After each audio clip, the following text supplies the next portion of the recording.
हर बार समझौता करना जरूरी नहीं है, संघर्ष करना भी जरूरी है। चलिए सुनते हैं बहुत सुंदर सी कहानी। एक आदमी एक बड़े मुर्गा लेकर आया। उसने सोचा कि इस मुर्गे को मारना है, पर इसे किसी न किसी बहाने से मारूंगा। तो वह मुर्गे के पास जाता है और उससे बोलता है, सुन, कल से तू बाघ नहीं देगा। अगर तूने बाघ दी तो मैं तुझे मार दूंगा। मुर्गे ने कहा, ठीक है मालिक, जैसा आप कहें।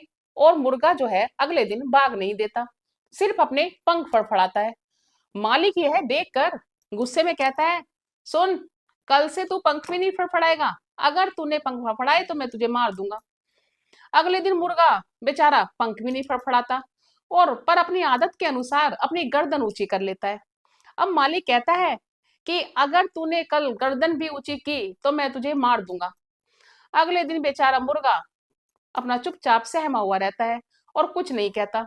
अब मालिक सोचता है कि अब इसे क्या कहा जाए जो यह कर ना पाए।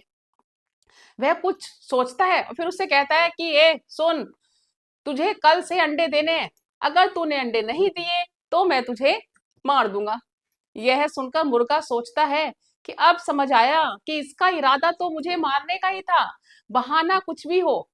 फिर वह जोर जोर से रोने लगा। यह देखकर मालिक बोला, तू मुझसे डर गया ना। फिर मुर्गा बोला, नहीं, मैं तो इसलिए रो रहा हूं कि बाघ देना मेरी पहचान थी। अगर मरना ही था तो अपनी पहचान के साथ मरता।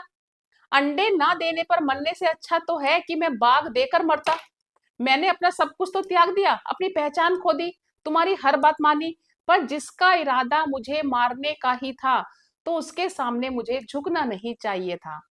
संघर्ष करता तो शायद बच भी जाता, सीधी सी बात है। हर बार समझौता करना जरूरी नहीं, संघर्ष करना भी जरूरी है। जब आप अपनी आवाज को दबाने लगते हैं तब आपका अस्तित्व खुद ही समाप्त होने लगता है, और जो अपनी पहचान को ही छोड़ दे वह सिर्फ जिंदा रहता है, जी नहीं पाता। इसलिए कैसी भी विषम परिस्थिति हो, अपनी पहचान नहीं खोनी चाहिए। और आखिर में इसी संदेश के साथ में, हम भारतीय हैं, हमें किसी भी परिस्थिति में अपनी भारतीयता को नष्ट नहीं होने देना चाहिए। राधे राधे।